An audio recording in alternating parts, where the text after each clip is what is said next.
Bismillahirrahmanirrahim. Assalamualaikum warahmatullahi wabarakatuh.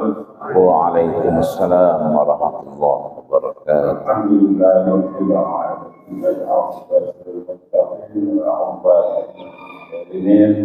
Wassalatu wassalamu ala asyrafil anbiya'i wa imamil mursalin wa ala alihi wa sahbihi ajma'in.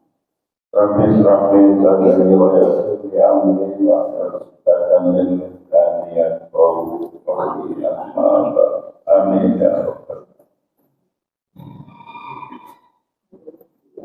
Yang saya hormati guru kita Dr. Pak yang terhormat Dr. Ahmad Ansari yang telah hadir kemudian menyampaikan. Yang saya hormati Bapak-bapak, para tokoh masyarakat, para alim ulama, ibu-ibu, kalian para hajah yang bisa hadir pada malam hari ini, insyaallah. Mudah-mudahan hadiran kita pada pagi ini yang kita melaksanakan sholat subuh berjamaah dari rumah berjalan kaki. Kalau kita sholat sunnah, kita sholat subuh, kita berzikir. Mudah-mudahan apa-apa yang kita laksanakan beribadah kepada Allah sebagai amal kebaikan, berkeimbangan kebaikan di sisi Allah. Pada pagi hari ini adalah Ahad pagi tanggal 22 Oktober 2023. Pengajian nanti akan dimulai dan berakhir pada pukul 5:29 waktu subuh. Dan selanjutnya ada pertanyaan jawab. Silakan nanti setelah itu baru kita tutup dengan doa. Ya, berbanyak kalam. Ini sudah lama jadi MC di kampung. Kita serahkan saja kepada kita, Dr. Ahmad Rozali untuk menyampaikan materi. Silakan.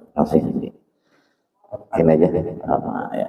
Assalamualaikum warahmatullahi wabarakatuh.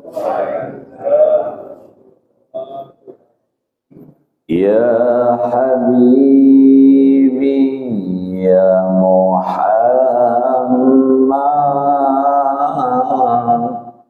ya Arushal Khafiqaini Ya Habibi ya Muhammad Ya Arushal Khafiqaini Ya Mu'ayyad Ya Mumajad Ya Imam Kiblataini Sallallahu ala Muhammad Sallallahu alaihi wasallam Sallallahu ala Muhammad Sallallahu alaihi wasallam Ya Nabi salam alaika Allah Allah Ya Rasul salam alaika Ya Habib Habib salam alaika salawatullah alaika anta syamsun anta badrun anta nur fawqa nuri anta syamsun anta badrun anta nur fawqa nuri anta iksiru wa ghani anta misbahus suduri sallallahu ala Muhammad Allah sallallahu alaihi wasallam sallallahu ala Muhammad sallallahu alaihi wasallam. Alhamdulillahilladzi ja'alana min ummati sayyidina Muhammad sallallahu alaihi wasallam. Alhamdulillahilladzi abrazana akhiriz zaman min ummati sayyidina Muhammad sallallahu alaihi wasallam. Allahumma salli wa sallim ala sayyidil anam wa ala alihi al-bararatil kiram. Para guru, para orang tua, para sepuh, para bini sepuh DKM Masjid Nurul Ittihad beserta jajaran dan pengurusnya, kita jamaah tetap maupun tidak, mudah-mudahan sesuai doa orang tua kita barusan, Allah terus sehatkan badan kita, Allah terus curahkan rahmat kepada kita, maka duduknya kita subuh ini di Masjid Nurul Ittihad tercinta, mudah-mudahan sampai suruk nanti Allah gugurkan dosa dan kesalahan kita. Allah jadikan tempat duduk yang sekarang kita duduk ini bagian raudhah min riyadil jannah, taman di antara taman surganya Allah Subhanahu wa taala. Wa akhrajatil ardu athqalaha, dan bumi menjadi saksi subuh hari ini 22 Oktober 2023 bahwa kita ada dalam hidayah Allah Subhanahu wa taala. Mudah-mudahan duduknya kita insya Allah, Allah berikan kesempatan bertemu kepadanya dengan ilmu yang bermanfaat. Amin ya rabbal alamin. Biasanya manusia itu melakukan kegiatan jika tidak sesuai ekspektasi, tidak sesuai dengan high expectation, kemauan, keinginan yang tinggi, tidak sejalan dengan reality of life, kenyataan hidup. Maka ada yang namanya fikih prioritas, fikhul aulawiyat. Penting, mana yang lebih penting? Bagus, mana yang lebih bagus?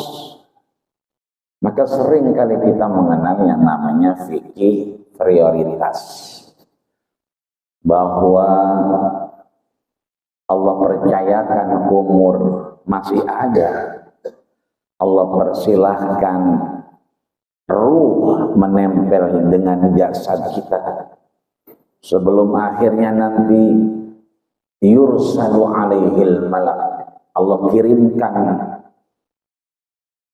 begitu banyak malaikat mendekati kita inda ghaddil basar, dan malaikat itu tak mau mendekat kecuali atas perintah Allah, dan kita mampu melihat inda ghaddil basar, sepanjang mata memandang.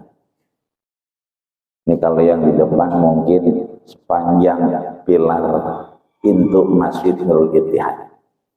Kalau yang di depan belakang mungkin sepanjang mihrab. Maka malaikat akan berkumpul di mihrab. Fanazala fihi wahidun. Maka satu turun mendekati kita ketika Allah perintahkan, ketika Allah instruksikan. Maka malaikat itulah yang kemudian kita kenal dengan malaikatul maut. Maka seringkali kita karena tidak sesuai antara keinginan yang tinggi dengan real of life, dengan kenyataan hidup, kita kadang-kadang suka tergesa-gesa, terburu-buru, geradagan. Yang penting selesai, yang penting beres. Maka ada dua imam. Yang pertama adalah Al-Imam Al-Hafiz Abu Zakaria Yahya bin Syaraf An-Nawawi, atau yang kita kenal dengan Imam Nawawi. Tapi Imam Nawawi yang bukan tinggal di Banten. Tinggal di mana? Di Dimashq, di Beirut, Syria. Bapak-bapak yang belum pernah ke Syria rugi. Ya Pak, Pak, ini ada orang ke sini? Ada ya. Jadi yang belum pernah ke Syria, bapak-bapak rugi. Kenapa? Kalau di Syria Pak, ada perempuan 10 orang lewat yang cantik 20. Kenapa begitu? Bayangannya ikut cantik juga. Yang jalan 10, yang cantik 20. Ini Imam Nawawi yang tinggal di Beirut. Imam yang satu lagi, Imam Nawawi yang kemarin di Masjid Istiqlal ada 2 ulama besar. Yang satu namanya Syekh Profesor Dr. Usama. Yang saya terakhir ketemu tahun 2022 di Masjid Amr ibn As. Ketika ada undangan ulang tahun negara Turki, kita berkesempatan untuk ke Mesir. Nah, sholat asar, maghrib dan isya, karena beliau buka pengajian, ngobrol agak lama. Beliau selalu menyatakan, saya punya guru. Gurunya melekat, namanya Profesor Dr. Ali Jum'ah. Yang kemarin datang di Istiqlal, yang kemarin dengan rombongan dari Jakarta, roadshow ke Yogyakarta. Yang asar udah nggak dapat tempat, acaranya maghrib di emperan-emperan. Itu Syekh Ali Jum'ah sekarang masih menjabat aktif sebagai Mufti Jumhuriyah Misr Al-Arabiyah, Mufti negara Mesir. Kalau kita mungkin MUI-nya, tapi negara mematuhi fatwa yang dikeluarkan oleh Dewan Fatwa Nasional. Ya. Beliau seringkali kalau kita main ke kantor beliau, ya, selalu menyatakan wa ana syaihi wa syaihi. Saya punya guru dan saya punya guru. Gurunya itu adalah orang Indonesia. Siapa beliau? Muhammad bin Umar Tanara Al-Bantani Al-Jawi Al-Indonesi. Nah, ini baru Imam Nawawi yang tinggal di Banten. Nah, makanya kita bersyukur nih. Ini Banten apa Tangerang nih? Jadi ada 2 imam besar digoreskan dengan tinta emas. Namanya sama, panggilannya sama, cuma depannya aja yang beda. Kalau yang tinggal di Banten, ya namanya Syekh Muhammad bin Umar Tanar Al-Bantani Al-Hashim Al-Jawi Al-Indonesi. Kalau yang tinggal di Dimashq, Ya, di Damaskus namanya Al-Imam Al-Abul Hafiz Abu Zakaria Yahya bin Syaraf Muhyiddin An-Nawawi. Di dalam bab ke-13 kitab Riyadhus Shalihin, kita sering mendengar kitab Riyadhus Shalihin min kalami Sayyidil Mursalin. Riyadh berarti taman, Shalihin kalau soleh satu, ya. Kalau dua solehani, kalau banyak solihin. Saya sering ditanya ibu-ibu, gimana Ustaz agar kita anak-anak keturunan kita soleh? Saya jawab gampang Bu, ya, nikah saja sama Pak Soleh, itu pasti anaknya soleh semua. Maaf ya, bercanda. Taban surga min kalami Sayyidil Mursalin, yang langsung diceritakan sama Rasul. Itu dalam bab ke-13 itu disebutkan bahwa Umar, Abu Bakar cemas. Kenapa cemas? Karena Rasul begitu Assalamualaikum warahmatullah. Jadi kebiasaan sahabat itu kalau sholat dengan Rasul itu pas salam. Apa kata beliau? Ra'aitu bayadu khaddi. Kami melihat putih bersihnya pipi Rasul. Jadi saat-saat yang sangat ditunggu itu ketika Rasul itu udah salam, berarti salamnya sempurna. Assalamualaikum. Maka nggak heran kalau kita ke Car Free Day, ya, hari ini misalnya, itu banyak ada 2 senam itu di Bundaran HI. Ya, yang sayap kanan itu biasanya senam ketawa. Jadi orang diajak ketawa semua, senyum semua. Sebab apa? Udah agak sulit belakangan orang ketawa. Ya, orang yang nggak bisa ketawa cuma 2. Satu, emang dia sakit gigi. Yang kedua, utangnya banyak. Itu pasti susah ketawanya. Yang kedua, senam ini leher, ya, yang menghilangkan osteoporosis, ya, pengapuran dalam tulang. Kalau kita mah udah alhamdulillah ya, subuhnya udah begini, malamnya udah begini, terus zuhur begini, duha begini. Apalagi ibu-ibu habis subuh nggak beranjak dari tempat sejadahnya sampai zuhur nanti. Itu tiba-tiba Rasul fata'ajjala, terburu-buru meninggalkan sahabat dan masuk ghurfatan nisa'ihi, menuju kamar istrinya. Jadi kan Rasul memang Masjid Nabawi itu mabaina mimbari, antara mimbarku wa baiti, dan rumahku kan raudhah, taman di antara taman surganya Allah Subhanahu wa ta'ala. Abu Bakar nanya, fama baluka ya Rasul, ada apaan sih? Tiba-tiba masuk setelah salam, di luar kebiasaan, begitu keluar kembali duduk. Ini salah satu ketergesahan. Ini Imam Nawawi yang tinggal di Dimas. Maka kami menemukan juga Imam Nawawi yang tinggal di Banten dan menjadi guru besar di Masjidil Haram. Maka mufti Mesir yang sekarang menjabat aktif selalu bilang bahwa itu mah guru saya.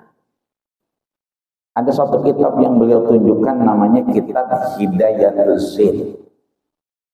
Hidayah berarti petunjuk, Zain petunjuk yang datang ke kita itu pelan-pelan, bikin kita tenang. Kayak kita ini kan saking tenangnya pada nyender jadi akhirnya merem-merem dikit, ya. Maka yang nyender pahalanya dibagi dua, ya, amat temboknya, amat tiang. Kami menemukan di kitab Nasoihul Ibad. Nasoih berarti jamak dari nasihat. Nabi ditanya, agama itu buat siapa? Lillah, untuk Allah. Wali rasulihi, untuk rasulnya. Wali amatil muslimina, dan untuk seluruh orang muslim amatan. Maka Rasul sampaikan ad-dinun nasihah. Agama itu adalah nasihat. Maka ada kitab beliau namanya Nasoih, nasihat al-ibad. Ibad itu jamak dari abdun. Kalau sendiri kita sholat di Nurul Ittihad namanya abdun.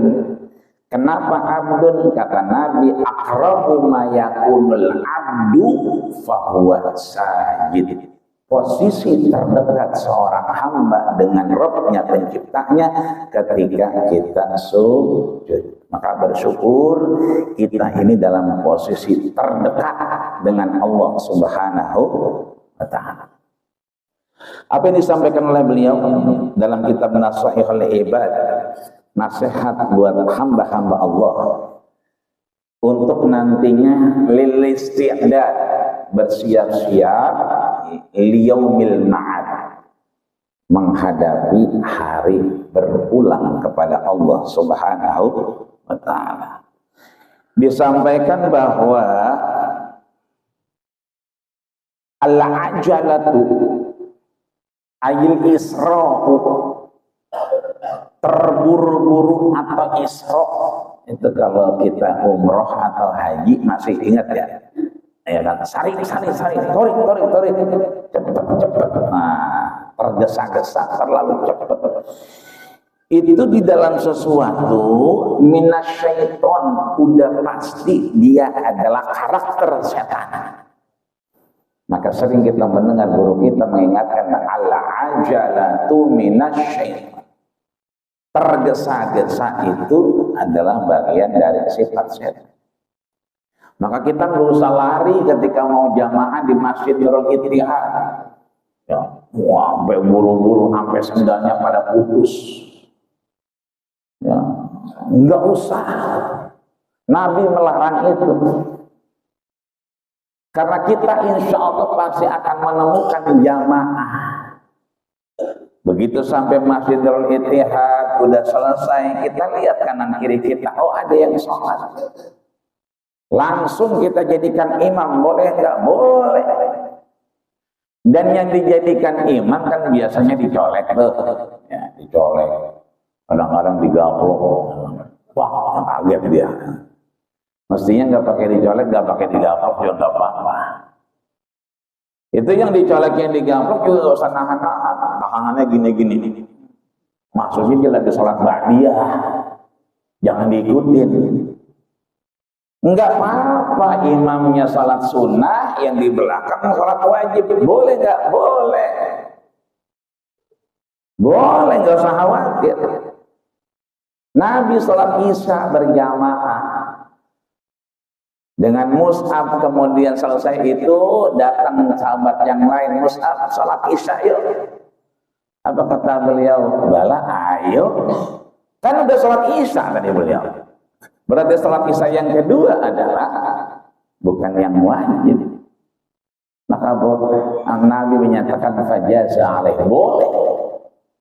Jadi nggak usah tahan-tahan. Ya makmumnya bingung, kenapa sih? Nah, tergesa-gesa ini yang seringkali disebut dengan al-ajalatu minasyaiton adalah sifat karakter setan. Ternyata di dua imam ini ngasih solusi. Apa kata beliau? Ya, illa fi khamsati mawadhi. Illa berarti harful istisna, pengecualian. Fi di dalamnya khamsah, 5 mawadhi, 5 kasus, 5 keadaan. Itu tidak dianggap sebagai tergesa-gesa, dan bukan karakter setan. Bahkan disebutkan di sini fa innahu min sunnani Rasulillah sallallahu alaihi wasallam, akan tetapi itu mah min sunani, bagian dari sunnah Rasulullah sallallahu alaihi wasallam. Apa yang 5 keadaan itu, apa yang 5 kasus itu yang tidak termasuk karakter setan tapi termasuk sunnah Rasul? Yang pertama, it'amul dhaif. Yang kedua, tajhizul mayyit. Yang ketiga,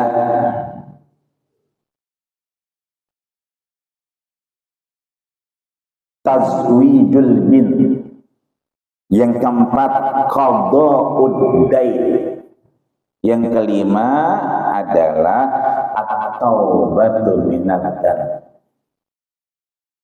Apa 5 posisi itu? Yang pertama adalah it'amud dhaif, menyuguhkan tamu makanan dan minuman. Tamu yang mana yang dimaksud? Tamu yang disebutkan di sini bima nazala, yang sudah kita persilahkan masuk. Makanya al-dhaifu kal mayyit, tamu itu seperti mayat. Ingat nih bahwa tamu seperti orang mati. Kata yang punya rumah, sebentar, udah tungguin aja sebentar. Ini pakai ngelongok ke dalam, mana sih orangnya? Nggak boleh itu, karena yang punya rumah udah sebentar. Yang punya rumah lupa, sebentar ya kan, diangkat telepon dulu. Lupa kalau di depan ada tamu. Ya, tinggal dia pada geget, kakinya lama amat sih. Makanya kita disunahkan salam lagi sampai 3 kali.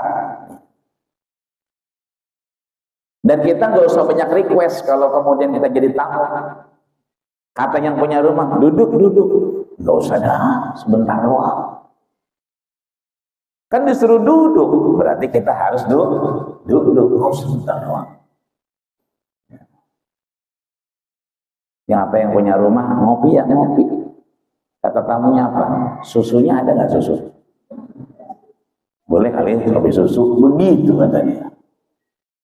Udah rezekinya kopi aja, rezekinya air putih aja. Nggak usah nyari yang lain, karena tamu itu seperti orang mati. Nah, permasalahan di sini adalah ketika tamu udah kita suruh masuk, itu nggak boleh dianggurin. Segera dijamu, secepat mungkin dikasih minum, dikasih makanan.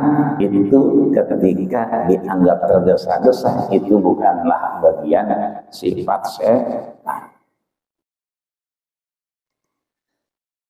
Kenapa kemudian it'amud dhaif, menyuguhkan tamu itu bagian yang tidak dianggap sifat setan? Karena atau ayat 18 menyatakan innama ya'muru masajidallah, orang-orang yang kemudian meramaikan rumah Allah. Mereka siapa?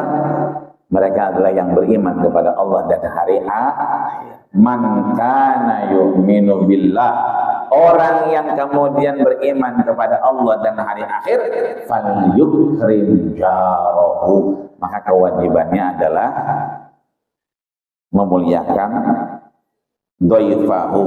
Ya, ada 2, tetangga dan tamu. Rasul sebutkan oleh Rasulullah sallallahu alaihi wasallam, man at'ama akhahu, siapa orang yang kemudian memberikan makan dan minum kepada tamunya, maka yarwihi minan nar, Allah jauhkan dirinya dari siksa api neraka. Tergesa-gesanya kita menjamu tamu, Allah jauhi kita dari sifat ataupun siksa api neraka. Yang kedua, wadadhizul mayyit, ya, prosesi pengurusan jenazah. Kalau di tempat saya di Joglo itu, nikahnya dari semalam, meninggal dari semalam. Tapi ntar nyolatinnya nunggu zuhur. Mandiinnya udah dari pagi. Ini dimandiin sekarang. Dimandiin. Itu mohon maaf ya, nyolatinnya ntar nunggu zuhur biar banyak orang. Coba bayangin, dimandiin jam segini.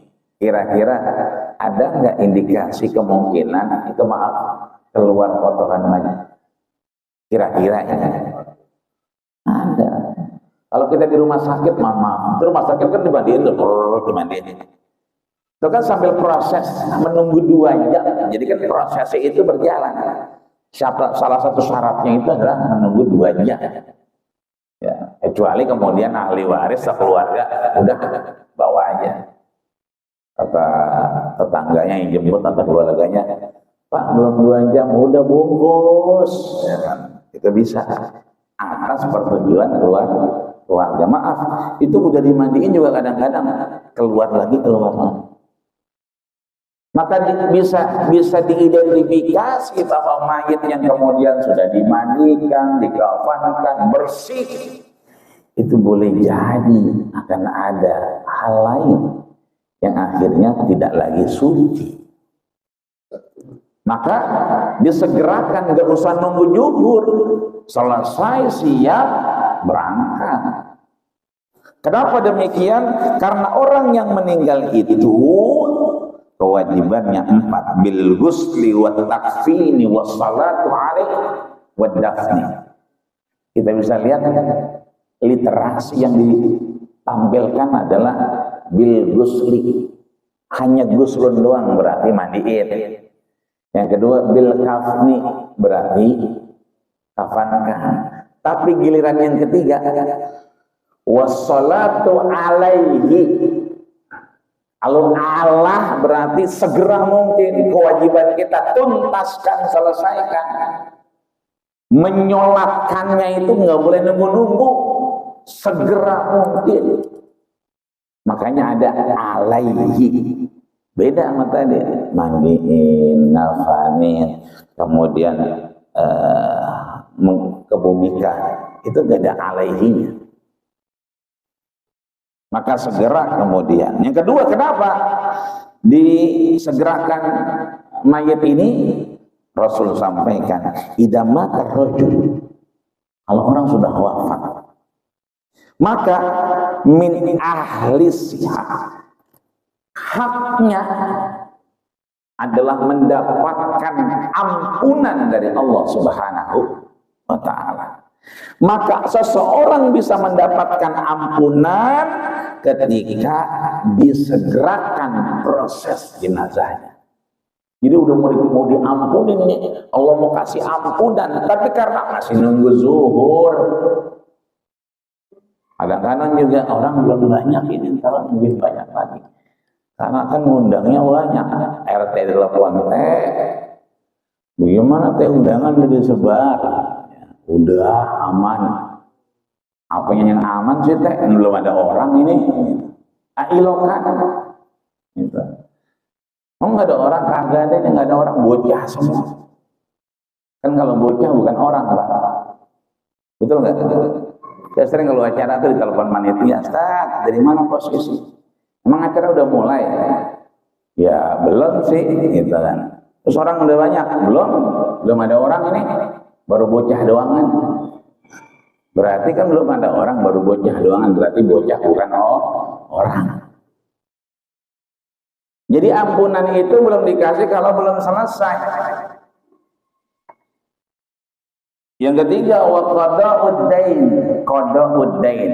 Dalam Quran dan hadis kalau ada kata-kata akhirnya nun, sebelumnya ya, sebelumnya dal, ada 3 huruf, akhirnya nun, tengahnya ya, awalnya dal, dainun atau dinun, maka itu adalah hubungan antara dua pihak, al-adna was-sufla, antara yang bawah dengan yang atas. Kalau din, agama, berarti seorang hamba dengan penciptanya. Kalau dain, hutang pihutang, berarti yang ngutangin dengan yang diutangin. Maka qada'ud dain, segera menuntaskan hutangnya. Hutang yang mana? Idza wajaba. Nah, hutang yang wajib. Emang ada hutang yang nggak wajib? Ada. Ada tukang ikan semalam ke rumah ngobrol. Besok saya mau nagih hutang. Nah terus masalahnya udah 6 kali, besok ke 7 kalinya. Terus 6 kali dikasih enggak, makanya besok kalau dikasih alhamdulillah saya bisa buka kios baru itu kalau dikasih. Karena dijanji besok saya mau tagih lagi. Tapi kalau nggak dikasih, saya mau ikhlasin aja. Besok kalau enggak juga keluar utang itu enggak dibayar, saya udah niat malam ini insya Allah besok saya tagih. Kalau jawabannya sama, maka saya mau ikhlasin aja sebab capek nagihnya. Nah, saya bilang jangan capek nagihnya. Yang namanya ikhlas selesai, udah ikhlas aja, enggak ada istilah capek nagihnya. Yang namanya ikhlas itu kayak ini tuh Pak. Ini namanya ma'ul khalis. Air yang kelihatan. Berarti ini ikhlas. Enggak ada embel-embelnya. Makanya kita kalau minumnya begini, insya Allah kencing kita nggak buahna. Artinya apa? Ya kalau mau diikhlasin, ikhlasin aja. Nah, kalau diikhlasin hari ini, berarti hutang yang pengen buka toko baru tuh, itu nggak jadi wajib. Kenapa? Karena awal amal kita yang nantinya berhadapan dengan Allah Subhanahu wa taala selain salat adalah hutang. Rasul tanya ali hadzal mayit dain, apakah ini mayat punya utang? Ketika ada yang jawab lahu dinarain ya Rasulullah, dia punya 2 dinar wahai Rasul. Fanqalaba, Rasul berbalik tidak mau menyolat. Artinya hutang itu penting untuk dituntaskan segera menuntaskan itu, bukan tergesa-gesa. Yang keempat adalah tazwijul bint, menikahkan segera anak perempuan. Bu, anaknya ada yang perawan, ada, segera kasih tahu DKM Masjidul Ittihad. Segera cari calon pasangannya. Kenapa? Kenapa disegerakan menikahkan perempuan? Maka Rasul sampaikan, man tazawwajal bint, siapa yang kemudian menikahkan, mencarikan pasangan untuk yang perempuan, alhamdulillah bunyi. Yang menikahkan perempuan, maka abnalahu usuran, Allah bangunkan istana di surganya Allah Subhanahu wa ta'ala. Berarti macomblang itu rumahnya banyak di surga. Jadi PR kita nih, habis ini kita cari anak perawan mana yang belum kawin, janda mana yang belum punya pasangan. Tapi janda yang tua ya, jangan janda yang muda. Nah, janda yang muda yang nyari duluan yang maju biasanya. Nah ini kita tazawwaja, menikahkan yang perempuan itu tergesa-gesanya, terburu-burunya bukan sifat setan, tapi adalah sunnah Rasulullah. Yang terakhir adalah disebutkan di sini adalah at-taubatu idan, sesegera untuk bertaubat ketika kita punya salah.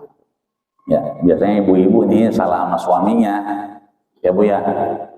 Bu. Iya, begitu ngaji, ya mama mau ngaji. Ya, ntar kalau ada COD datang bayarin ya. Begitu katanya. Jadi kalau ada COD datang bayarin. Terus kalau nanti gerimis dia mulai mendung nih kalau siang, itu jemuran angkatin. Pergi ngaji tapi suaminya diperintahmu. Terus kalau mama belum pulang sore, anak-anak mandiin, sekalian suap-suapin. Wah, itu bagaimana ceritanya? Pergi ngaji tapi suaminya diperintah pulang ngaji, bukannya cium tangan sama suaminya. Ya, ini kok belum dipel nih? Ngapain aja Pak? Waduh, galak amat ya kan. Padahal mencium suami itu sama pahalanya dengan mencium hajar aswad, apalagi suaminya peling hitam ya. Maka sering-sering cium suaminya agar dapat pahala hajar aswad. Karena udah bunyi demikian, mungkin jika ditanya silakan, jika tidak syukur alhamdulillah. Sekian kurang lebihnya maaf. Assalamualaikum warahmatullahi wabarakatuh. Bapak yang hormati, kita dengarkan yang masih ada sesi lain, yaitu sesi pendalaman pertanyaan pada ibu sama ini yang katakan buat ada yang bertanya dari ibu dulu, ada Pak makanan ya akan pada tekniknya ini.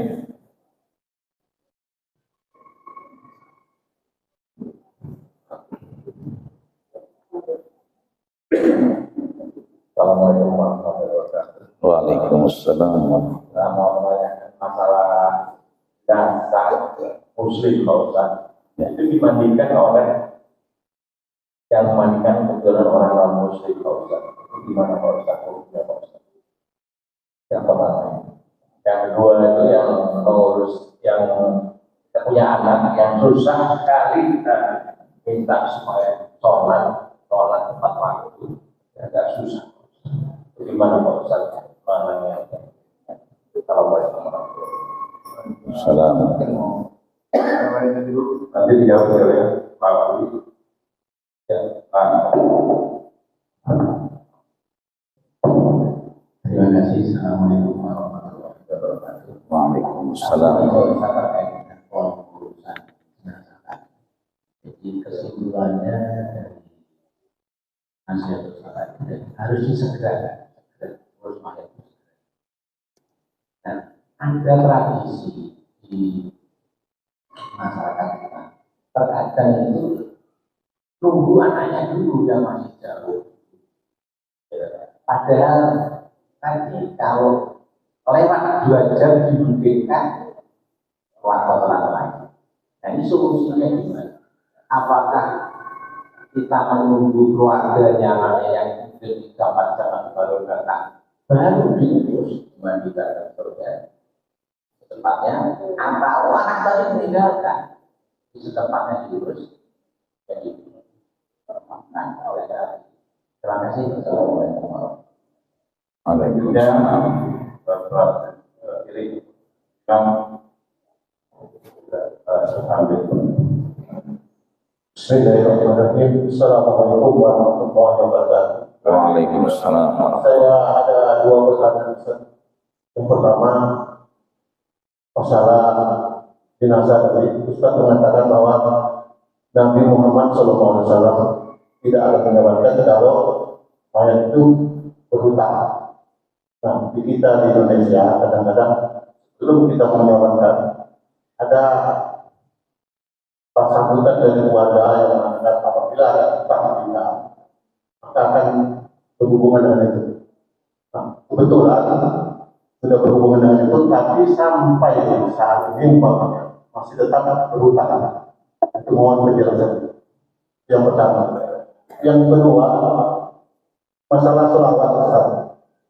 Saya itu termasuk saya juga yang mengatakan Sallallahu ala Muhammad. Yang saya lihat bahwa yang bertasbih itu adalah tasbih Sallallahu ala Muhammad. Takbirnya. Nah, saya pernah ngaji di Jawa, saya disalahkan. Sampai saat ini saya kadang-kadang memang agak iya Pak. Kebanyakan kita juga itu kadang-kadang yang kita ini kadang-kadang dilakukan juga. dilakukan. Artinya kalau kita Sallallahu Alaihi Wasallam itu kan kadang-kadang memang nggak ini juga, tapi mohon penjelasan dari besar apakah itu masih dibenarkan? Karena kalau kita umpamanya mengatakan amin, amin, amin itu sudah bermakna yang lain. Kalau mohon penjelasan. Assalamualaikum warahmatullahi wabarakatuh. Ada 5 Pak Haji. Ya. Ya, 3 orang 5 pertanyaan. 2, 1, 2. 2, 1, 2 ini. Baik ayahanda bunda, bismillah walhamdulillah wassalatu wassalamu ala rasulillah. Pertama terkait jenazah yang dimandikan oleh orang yang bukan muslim. Tentunya ini biasanya terjadi di beberapa instansi, ya, rumah sakit misalnya. Saya alhamdulillah sampai detik ini masih menjadi rohaniawan di rumah sakit Kartini. Jadi kalau ada yang mau wafat, terus saya telepon. Di mana? Ini prediksi dokter nggak lama, maka segera merapat. Itu kan dipanggil keluarganya tuh, dipanggil keluarganya. Tapi memang banyak dari beberapa kejadian ternyata kamin sahihin mata bi ghairi illatin. Justru yang nggak diprediksi itu meninggal duluan. Tapi malah yang diprediksi meninggalnya sebentar lagi, asyahinu minadari, sampai detik ini masih hidup orangnya. Nah ini kan memang kuasa Allah. Hanya saja ketika wafat memang ada yang namanya petugas. Bapak-bapak kalau hadir akad nikah, itu banyak sekali pernikahan tidak dilakukan menunggu penghulu. Saya kalau di situ ditanya, gimana saat mulai? Mulai. Nah, penghulunya belum datang. Penghulu itu tugasnya bukan pernikahan. Petugas pencatat akad nikah. Dia bawa buku akad berkas, minta tanda tangan. Jadi bukan pernikahan. Menikahkan siapa? Walinya. Yang mengurusnya, yang melahirkannya, yang membesarkannya. Ayah kandungnya. Ayahnya ada, silakan nikahkan. Geget. Ya, Bapak sanggup menikahkan? Enggak sanggup. Air mata berurai, tangan gemetar. Ada cara lain? Ada, diwakilkan. Silakan diwakilkan dengan orang yang dipercaya. Maka ada sigot di situ, ijab wal qabul, mewakilkan anaknya untuk dinikahkan. Nah, ini artinya satu, amil ini, petugas ini seringkali bekerja berdasarkan SK. Saya di SK-kan sebagai rohaniawan, hanya sebatas ini sebentar lagi, tapi bukan keputusan manusia. Ya, tidak harus ditangisi tapi didoakan. Oh banyak kasusnya kemudian hidup sampai sekarang. Nah yang petugas satu lagi setelah wafat dieksekusi. Nah ini, nah biasanya memang ada beberapa yang ya karena itu pekerjaan terkait dengan profesionalitas, maka memang ada diketemukan, tapi tidak banyak memang kasusnya itu tapi beliau itu biasanya merasa kalau udah nggak ada yang main, kasusnya bisa kecelakaan, kasusnya biasanya post mayor ya, yang tidak bisa terduga. Tapi biasanya juga mohon maaf dikonfirmasi, oh ini muslim, maka yang memandikan harus muslim. Tapi kalau nggak ada dalam keadaan tertentu, itu biasanya baru turun. Nah ketika diyakini memang dimandikan bukan non-muslim, maka yang terkait dengan agama, dia harus sesuai syarat dan rukun. Di antara syarat mutlaknya adalah Islam. Maka caranya bagaimana? Banyak, kemudian dimandikan kembali. Atau di rumah sakit udah selesai nih, udah dikafankan, tapi ya yang paling dekat dengan beliau melihat ada kekurangan misalnya. Bagaimana caranya? Mandikan lagi, boleh nggak? Boleh, silakan. Ya. Atau permintaan anaknya yang memang ingin sekali bertanggung jawab dengan ayahnya, maka mau dimandikan lagi silakan. Makanya tadi proses menyolatkan, mohon maaf, nggak harus di Masjidul Ittihad. Beliau ditaruh di tengah-tengah ruang tengah. Ada yang mau nyolatkan, boleh, langsung sholatkan di situ juga boleh. Nggak harus dibawa ke masjid. Atau ketika ada satu keluarga wafat di Bromo, sekeluarga pas Idul Fitri. Itu memang 2 perempuan, 1 laki-laki. Itu banyak perempuan yang mau menyolatkan. Silakan. Kalau perempuan menyolatkan perempuan, silakan. Karena memang yang wafat 2 orang perempuan. Nah, ini artinya bahwa banyak solusi, tapi dalam beberapa tupoksinya memang disesuaikan dengan keyakinan beragamanya. Kecuali postmaker, kasus per kasus yang sangat jarang. Dan ketika diyakini masih ada solusi, ini satu. Yang kedua, anak-anak yang agak sulit kita ajak sholat. Ya, seringkali kalau kita di masjid mau sholat, ya itu luar biasa, rame ya. Atau kesempatan kami mengisi memang sebulan 2 kali kalau ganjil. Kalau nanti ada 5 kali, biasanya kan ada 5 minggu tuh, berarti 3 kali.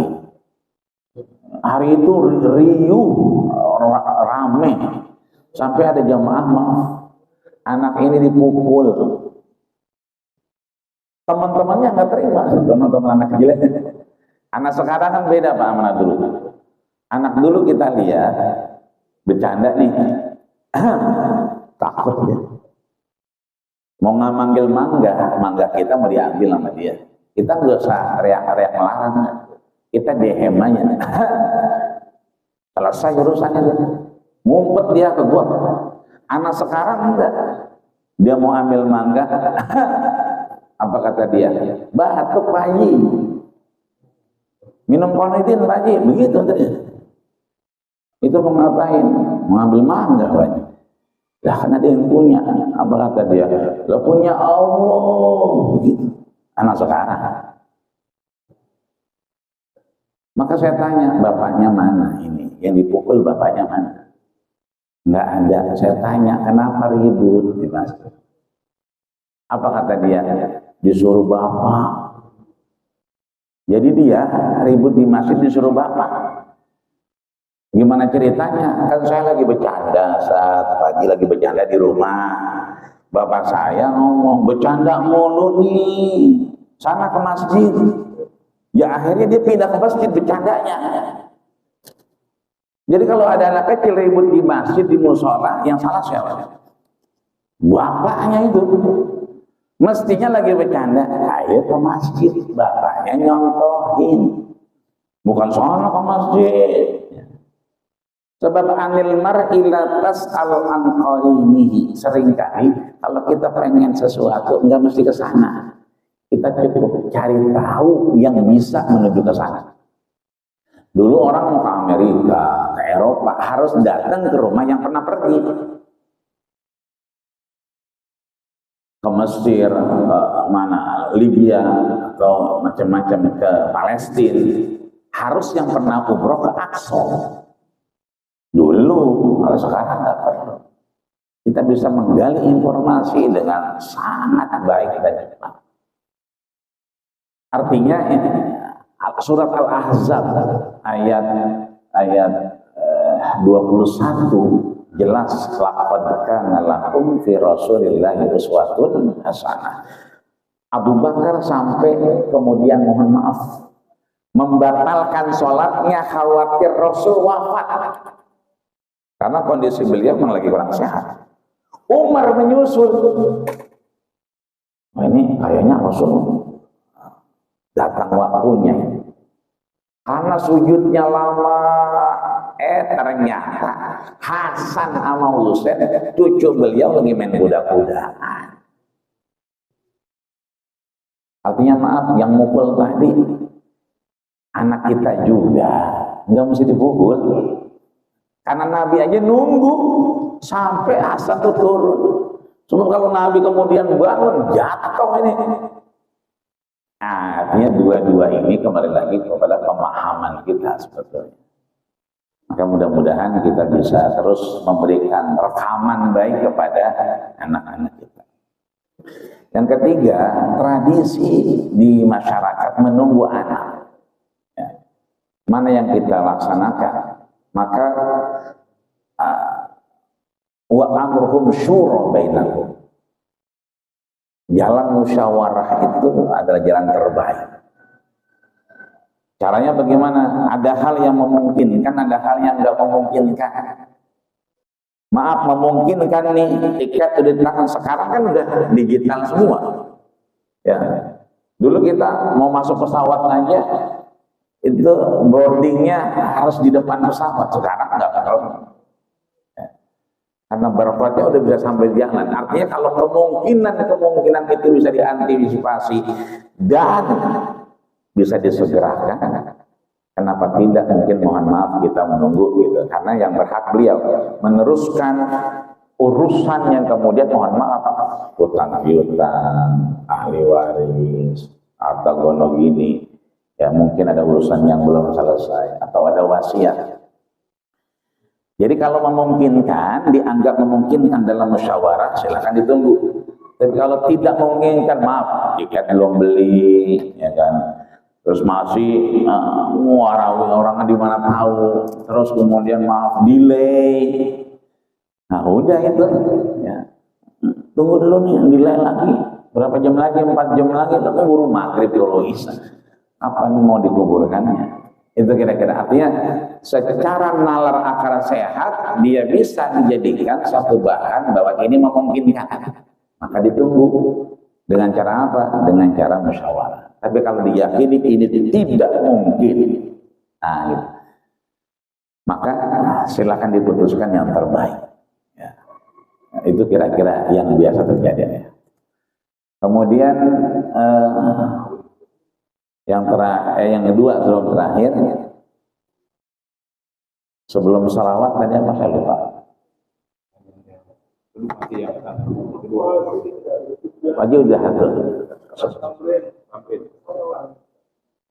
Oh iya, hutang. Nabi tidak menyalahkan orang yang berhutang. Biasanya kemudian ahlul bait maju ke depan. Dan sampai sekarang hutangnya belum tuntas, belum selesai, belum dibayar.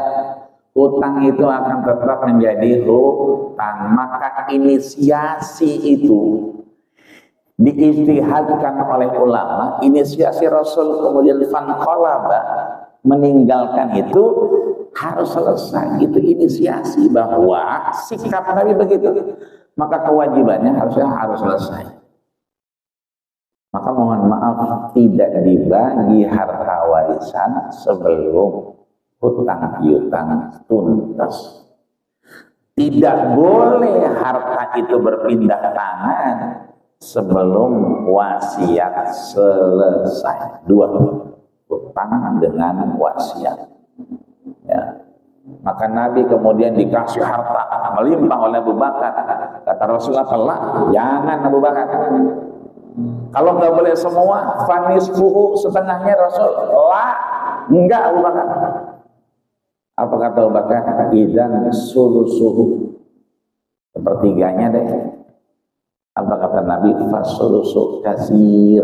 Sepertiga itu udah banyak. Maka nanti kalau dia sudah wafat, ya ada wasiat bahwa lapangan futsal yang 3 itu untuk memotong hewan kurban Masjid Nurul Ittihad. Jadi parkiran diwasiatkan untuk Masjid Nurul Ittihad. Ya, mau dipakai buat gedung serbaguna, mau dipakai apa? Kalau sudah wafat, maaf, dihitung dulu. Ini 3 lapangan futsal ini, apakah ada sepertiga atau lebih dari sepertiga dari hartanya? Kalau lebih dari sepertiga, nggak boleh. DKM Masjid nggak bisa langsung terima. Karena sepertiga itu udah banyak, kayak Rasul nggak menerima harta dari Abu Bakar. Karena apa? Udah wafat. Maka yang paling enak itu berwakaf, berwasiat, bersedekah ketika masih hidup. Itu enggak ada batasan. Ini 3 lapangan futsal saya kasih Nurul Ittihad. Kontrakan 250 pintu. 150 buat anak-anak, 100 pintu buat jamaah Masjidul Ittihad. Kalau itu dilakukan sebelum wafat, aman, terlaksana, nggak ada syarat-syarat lain. Tapi kalau sudah wafat, MOU-nya nanti dihitung, ada nggak sepertiga. Maka hutang itu harusnya dituntaskan. Ini pentingnya kita memang ketika kita punya anak, yuhlaku alaih, dipotong rambutnya. Kapan itu? Ya, setelah dia lahir 7 hari, kita mengenal namanya akekah. Nggak mampu 7 hari, 14 hari, nggak mampu 21 hari, nggak mampu juga ila ajalin ghairi musamma, sampai batas waktu yang nggak ditentuin. Untuk apa? Potong rambut, ini disedekahkan rambutnya tuh, kan dibotakin tuh, itu ditimbang, ya disedekahkan. Yang kedua, ya yusama, dikasih nama yang baik-baik. Ketiga, nanti kalau udah mulai balik, ayu adibahu, dikasih pengetahuan terkait agama. Hutang tetap menjadi hutang. Yang terakhir baru ayu zawwijahu ida adroka, nikahin kalau udah ketemu jodohnya. Jangan dibiarin naik motor mulu berduaan di atas flyover. Ya, kita tiba-tiba maaf bukan TikTok. Loh, ini kakak sama siapa? Pak, kok ada TikTok kamu di flyover? Enggak, itu menunjukin flyover. Bukan itu masalahnya, Kak. Itu yang sebelah kamu siapa? Kalau memang mau, segera ayah nikahkan. Nah, itu begitu. Yang terakhir, ya, memang ada beberapa kaidah dalam membaca, disepakati bertajwid sesuai panjang dan pendeknya. Kalimat amin misalnya, mohon maaf tidak ada unsur yang lain. Ya, saya kemarin ceramah di Pondok Kacang, Ustaz nggak boleh ngomong amin. Saya repot, ceramah nggak boleh ngomong amin, repot saya. Ya, ribet gitu kan. Akhirnya jamaahnya yang panjang ngomong amin, loh bukan saya ya, jamaah. Bukan saya. Ya. Kadang-kadang agak susah kalau dipaham itu ribet. Ya. Amin 3, ya, panjang, pendek, ya, dan wustuhu tengah-tengah. Tapi bukan itu masalahnya. Manit tafaq, siapa yang kemudian berbarengan aminnya antara makmum dengan imam, fastajabal malaikat, malaikat mengaminkan. Maka kalau kita bermakmum lihat imamnya, fahami, oh ini imam kita, kalau amin, amin. Usahakan sama temponya, sehingga ketika sama nih, malaikat mengaminkan. Tapi ada imam yang waladhdallin, amin. Berarti kita balik, amin. Ini imam kita yang sekarang, karakternya begitu. Begitupun dengan sallallahu ala Muhammad tadi, ada bacaan Warash, ada bacaan Hashim, ada kemudian Sikkah, diharapkan nahwan yang memang beberapa bisa kita pelajari dengan baik. Kalau kita baca, dengerin qori, baca acara maulid belakangan, itu dibaca laqad kana lakum fi rasulillahi uswatun hasanah. Tapi banyak yang kemudian membaca iswatun hasanah, iswah. Ini artinya bahwa karena Nabi itu manusia, manusia mencontoh manusia, maka bisa iswah. Iswah itu ins, manusia. Yang artinya memang ya ada sifat lupa, salah, tapi bisa dicontoh. Artinya ketika kita punya dasar seni itu baik, silakan. Yang nggak boleh kita kemudian tidak punya dasar. Contoh azan kita di Masjid Darul Ittihad harus pakai seni. Kalau nggak pakai seni, nggak enak. Azan, Allahu Akbar, Allahu Akbar. Sudah la ilaha illallah. Ini orang azan apa marah-marah sih? Tapi kalau ada seninya, pengen ada langgam Mekahnya, Allahu Akbar kan begitu. Tapi jangan juga salah lagu. Ya, ini lagu dangdut di bawah. Hayya 'alas shalah, hayya 'alas shalah, hayya 'alal falah, hayya 'alal falah, Allahu Akbar. Artinya selama kita punya pengetahuan silakan, tapi kalau tidak punya dasar maka panjang dia akan tetap panjang, pendek akan tetap pendek, dan itu menjadi hak mutlak memberikan hak dalam huruf dengan ilmu tajwid. Wallahu a'lam bihaqaiqil umur. Mudah-mudahan kita semua diberikan kesehatan, panjang umur, kesempatan beribadah, dan Allah berikan semangat istiqomah. Sebab istiqomah khairun min alfi karamah, jauh lebih baik dari 1000 karamah. Dan mudah-mudahan Allah tutup usia kita, umur kita dengan husnul khatimah. Amin ya rabbal alamin. Demikian, kurang lebih mohon maaf, kami kembalikan kepada